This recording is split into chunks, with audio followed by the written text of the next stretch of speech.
मृत्यु होगा। यमराज उसे लेने आए। महिला ने यमराज से पूछा, आप मुझे स्वर्ग ले जाएंगे या नरक? यमराज बोले, दोनों में से कहीं नहीं। तुमने इस जन्म में बहुत ही अच्छे कर्म किए हैं, इसलिए मैं तुम्हें सीधे प्रभु के धाम ले जा रहा हूं। बुजुर्ग महिला खुश हो गई और बोली, धन्यवाद, पर मेरी आपसे एक विनती है। मैंने यहाँ धरती पर सबसे स्वर्ग नरक के बारे में बहुत सुना है। मैं एक बार इन दोनों जगहों को देखना चाहती हूँ। यमराज बोले, तुम्हारे कर्म अच्छे हैं, इसलिए मैं तुम्हारी यह इच्छा पूरी करता हूँ। चलो, हम स्वर्ग और नरक के रास्ते से होते हुए प्रभु के धाम चलेंगे। दोनों चल पड़े। सबसे पहले नरक आया। नरक में बुजुर्ग महिला ने जोर जोर से लोगों के रोने की आवाज सुनी।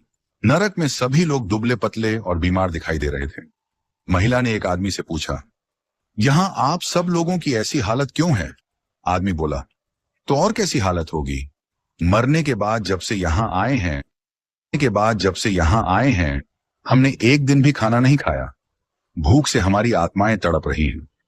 बुजुर्ग महिला की नजर एक विशाल पतीले पर पड़ी, जो कि लोगों के कद से करीब 300 फुट ऊंचा होगा। उस पतीले के ऊपर एक विशाल चम्मच लटका हुआ था।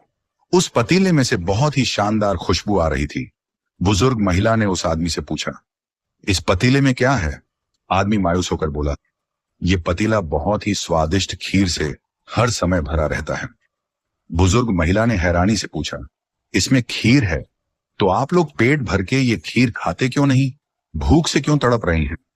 आदमी रो रो कर बोलने लगा, कैसे खाएं? ये पतीला 300 फीट ऊंचा है, हम में से कोई भी उस पतीले तक नहीं पहुंच पाता।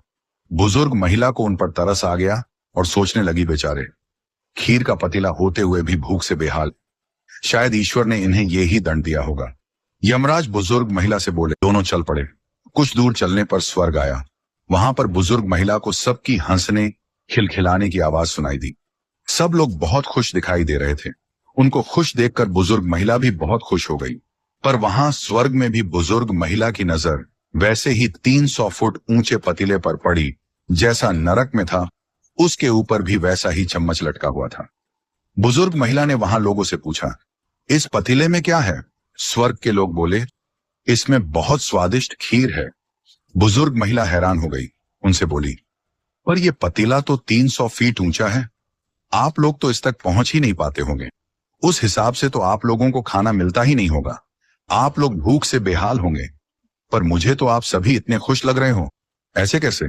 लोग बोले, हम तो सभी लोग इस पतीले में से पेट भर के खीर खाते हैं। महिला बोली, पर कैसे? पतीला तो बहुत ऊंचा है। लोग बोले, तो क्या हो गया, पतीला ऊंचा है तो उस लकड़ी की सीढ़ी के सहारे हम पतीले तक पहुंचते हैं और सब मिलकर खीर का आनंद लेते हैं। बुजुर्ग महिला यमराज की तरफ देखने लगी। यमराज मुस्कुराए और बोले, ईश्वर ने स्वर्ग और नरक मनुष्यों के हाथों में ही सौंप रखा है। चाहे तो अपने लिए नरक बना लें, चाहे तो अपने लिए स्वर्ग। ईश्वर ने सबको एक समान हालातों में डाला है। उसके लिए उसके सभी बच्चे एक समान हैं। वो किसी से भेदभाव नहीं करते। वहां नरक में भी पेड़ पौधे सब थे, पर वो लोग खुद ही आलसी हैं। उन्हें खीर हाथ में चाहिए। वो कोई कर्म नहीं करना चाहते, कोई मेहनत नहीं करना चाहता, इसलिए सब भूख से बेहाल हैं। यही तो ईश्वर की बनाई इस दुनिया का नियम है। जो कर्म करेगा, मेहनत करेगा, उसी को मीठा फल खाने को मिलेगा। अर्थात स्वर्ग एवं नरक आपके हाथ में ही है। मेहनत करें, अच्छे कर्म करें और अपने जीवन को स्वर्ग बनाएं।